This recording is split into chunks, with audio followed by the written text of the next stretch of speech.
Olá, tudo bem?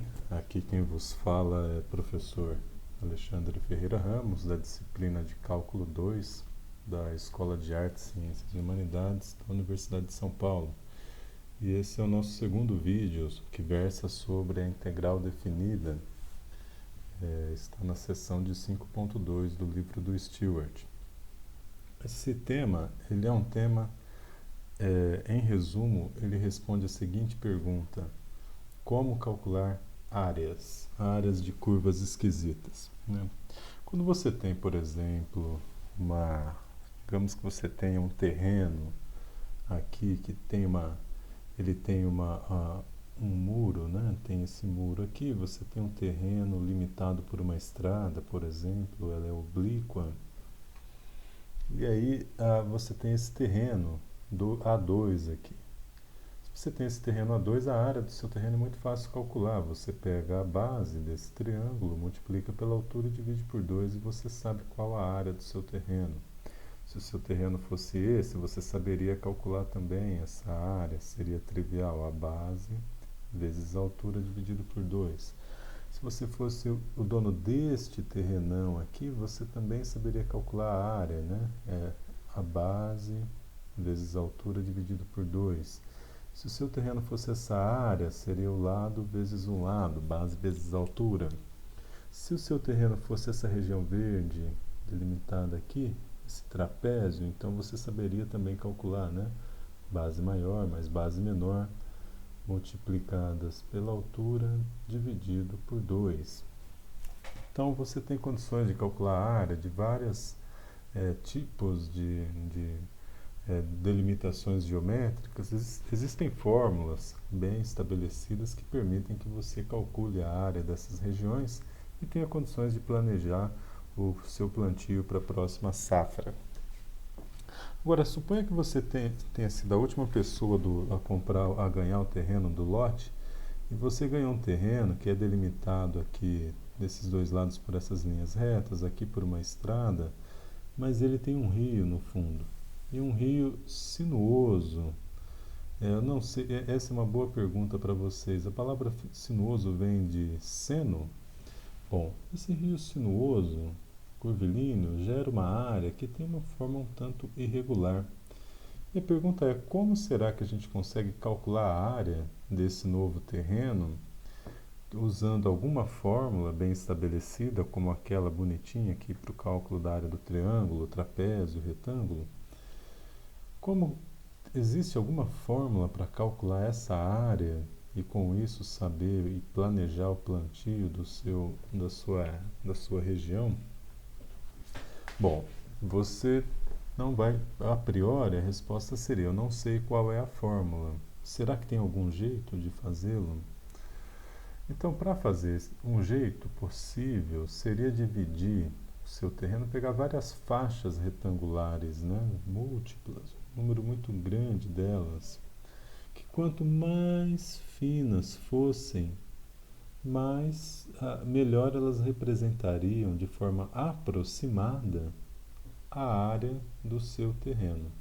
Evidentemente que, olha, aqui tem um pedacinho que está sobrando, aqui tem um pedacinho que está faltando, então ela tem essas faltas e sobras que tornariam o seu cálculo inacurado. Mas se você deixá-las bem fininhas, é possível que essa sobra, ou essa falta ou essa sobra de área se torne irrelevante.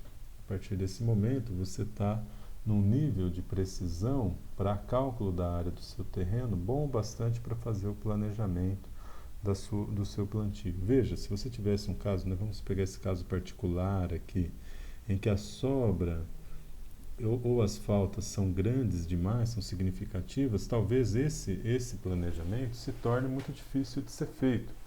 Então, do ponto de vista físico, é importante a espessura dos retângulos que você vai produzir, ela tem relevância enquanto a precisão requerida para o seu plantio não é atingida. A partir do momento em que ela é atingida, você não precisa tomar nada mais fino. Ocorre que matematicamente você tem o direito de abstrair e você pode pegar retângulos cada vez mais finos. arbitrariamente finos. Finos como se fossem uma linha, tal que você soma as áreas das quase linhas para calcular a área total sobre essa curva. A aula de hoje versa sobre o procedimento matemático que possibilita a nós tomarmos retângulos cada vez mais finos de forma a obter a área sobre uma determinada curva ou entre uma curva e o eixo horizontal, o eixo x, cortando a reta vertical no ponto y igual a zero. Tá. Nota que é importante a gente ter essa distinção da demanda da abstração matemática e da realização física do conceito de integral, porque se você estivesse fazendo o cálculo dessa integral fisicamente, você viria, né? Imagine você chegando aqui com uma fita métrica ou qualquer método de mensuração da altura dos retângulos e você pegando retângulos com bases bastante finas. Seria seria um grande esforço de sua parte até conseguir produzir todos os retângulos necessários ao cálculo desta área. Um segundinho, por favor. Continuemos.